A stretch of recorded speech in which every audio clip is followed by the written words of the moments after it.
رکھ مجھے تو کروس کے پاس، یسوع پیارے شافی،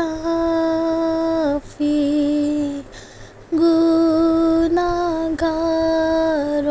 کو وہاں ملتی ہے معافی۔ تیرا کروس، تیرا کروس ہوگا فخر میرا، جس پر بہائے مسیح قیمتی لہو تیرا۔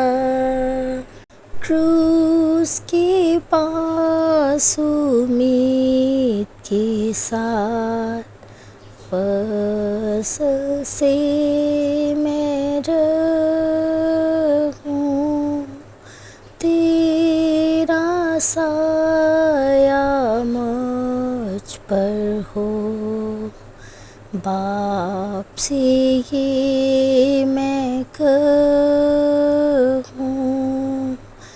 تیرا کروس، تیرا کروس ہوگا فخر میرا، جس پہ بہائے مسیح قیمتی لہو تیرا۔ خدا سے آج کے دن کے لیے شکر کریں اور خدا سے کہیں کہ خداوند میں تیار ہوں تیرے کلام کو سننے کے لیے، جو آج بات تو مجھے سکھانا چاہتا ہے اس کے لیے مجھے تیار کر، تاکہ میں اس کلام کی بات کو اپنی زندگی کا حصہ بنا سکوں۔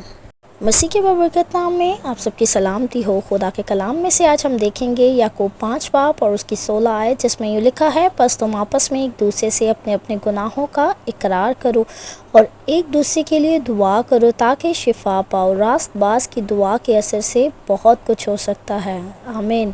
گناہوں کا اقرار خدا اور دوسروں کے ساتھ تعلقات کو بحال کرنے کے لیے خدا کی طرف سے بڑی مہربانی ہے۔ گناہوں کا اقرار کرنا صرف انہی کے لیے نہیں جو اپنی غلطیاں بیان کرنے کو عار نہیں سمجھتے۔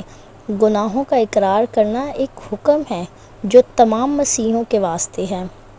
یعقوب نے ہدایت کی کہ ہم گناہ کرتے ہیں تو صرف یہی نہیں کہ ہم صرف خدا کے سامنے اس کا اقرار کریں بلکہ اپنے مسیحی دوستوں سے بھی۔ جب ہم کھلے دل کے ساتھ اپنی غلطیوں، خطاؤں کا اقرار کر لیتے ہیں تو ایک عجیب قسم کی آزادی کا تجربہ کرتے ہیں۔ اگر گناہوں کے اقرار کے ساتھ توبہ شامل نہیں تو یہ حقیقی اقرار نہیں بلکہ محض ہلکی سی قبولیت ہے۔ دعا میں یہ کہنا ایک بات ہے کہ اے خداوند میرا گناہ معاف کر، لیکن اہم بات یہ ہے کہ گناہ کی سنگینی کو اس پورے دکھ کے ساتھ محسوس کرتے ہوئے اس کا دیانتداری کے ساتھ اعتراف کیا جائے۔ جب بھی ممکن ہو ان سے جن کو آپ کے گناہ کرنے سے دکھ پہنچا ہے براہ راست اقرار کریں۔ آپ کو دوسروں کے گناہوں کا اقرار نہیں کرنا بلکہ صرف اپنی ہی خلاف ورزیوں کا۔ گناہ کا اقرار کمزوری کی نشانی نہیں بلکہ یہ اس بات کا ثبوت ہے کہ آپ گناہ کو اپنی زندگی میں رہنے کی آزادی نہیں دیتے۔ یعقوب رسول نے خاص طور پر یہ اقرار گناہ کو دعا کے ساتھ منسلک کیا تھا۔ اگر آپ گناہ کا اقرار نہیں کرتے تو آپ کی دعا میں رکاوٹ آ سکتی ہے۔ جب یعقوب نے بتایا کہ راست باز کی دعا کے اثر سے بہت کچھ ہو سکتا ہے تو اس نے اقرار گناہ کے سیاق و سباق میں یہ کہا تھا کہ اگر آپ طاقتور دعائیہ زندگی چاہتے ہیں تو آپ کو باقاعدہ اقرار گناہ کرنا چاہیے، صرف اس وقت جب خدا اور آپ کے درمیان گناہ کی کوئی رکاوٹ نہ ہو تو دوسروں کے لیے آپ کی دعائیں مؤثر ہوں گی۔ آپ کا غرور آپ کو دوسروں کے سامنے اقرار کرنے سے روکے گا۔ خدا کو خوش کرنے کی خواہش آپ میں ایک جوش پیدا کرے گی کہ خدا کے سامنے اپنے گناہ کا اقرار کریں اور اس کے بوجھ تلے رہنے سے اپنے آپ کو بچائیں۔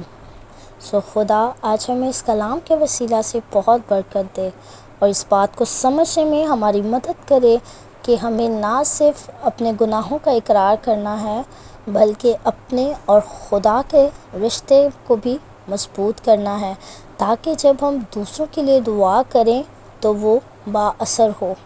خدا آج ہمیں اس کلام کے وسیلہ سے برکت دے اور اس کلام پر عمل کرنے کی بھی توفیق بخشے۔ آمین۔ ضرور اس ویڈیو کو دوسروں کے ساتھ شیئر کریں تاکہ دوسرے بھی با اثر دعا کا حصہ بن سکیں، اور اس ویڈیو کو بھی لائک کریں اگر آپ نے برکت پائی ہے، اور چینل کو بھی جاتے جاتے ضرور سبسکرائب کیجیے گا تاکہ یوٹیوب اس ویڈیو کو اور بھی بہت سے لوگوں تک پہنچا سکے۔ بہت شکریہ۔